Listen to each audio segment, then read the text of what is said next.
Well, also released by the Office for National Statistics this morning was an update on UK house prices. It says that across the country they rose by 6.8% in January of 2014. That's compared to last year.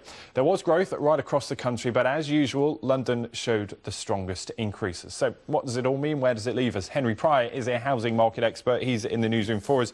Henry, just talk us through these figures. So another increase, but the government says it's all under control. There is no bubble. Well, indeed, Ben. As we heard from the earlier package from Norman, there's a huge political dimension, of course, to this, with the general election now just 408 days away. We saw from the ONS numbers, this is the government's preferred index of house prices, that house prices eased back slightly over the last 12 months north of the border in Scotland and stayed flat in Northern Ireland. But they were up in Wales, and as you rightly said a moment ago, in London they're still roaring ahead, where the typical London homeowner now has the equivalent of a £60,000 a year earner in their family just in house price inflation alone. Yeah, it's staggering. And also, if you look at these figures, if you take London out of the equation, it says that house prices across the country increased by just 3.8%. So you really do get an idea of the difference. But you talk about that political dimension, and that's what's key, because a lot of critics say actually the Chancellor is gambling on the housing market to give us all a feel-good factor right ahead of the election. But actually that stores up a bubble later down the line.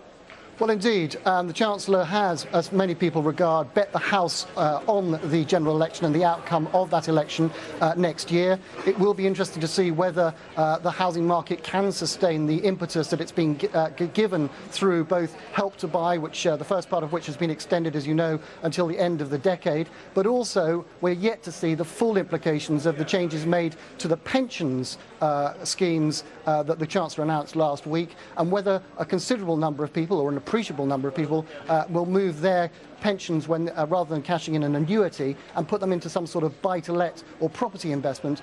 That would in fact move the market quite considerably. Yeah, we've seen all sorts of impact of Help to Buy, of course, over the past few weeks. We've had figures from the house builders, profits soaring there. Just this morning, B&Q telling us Help to Buy is helping it because more of us are moving house and doing up our houses and spending money on DIY. So therefore, the question, of course, is how long that can last. There's a finite amount of money. When does that money run out?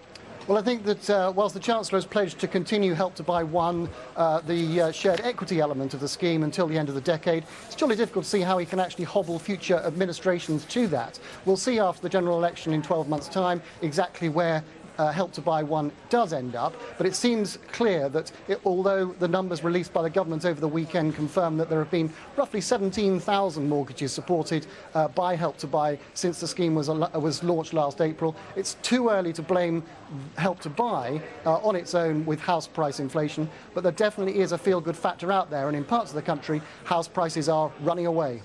OK, we'll talk again about this, I'm sure. Henry Pryor there, but good to talk to you, Henry. Thanks very much.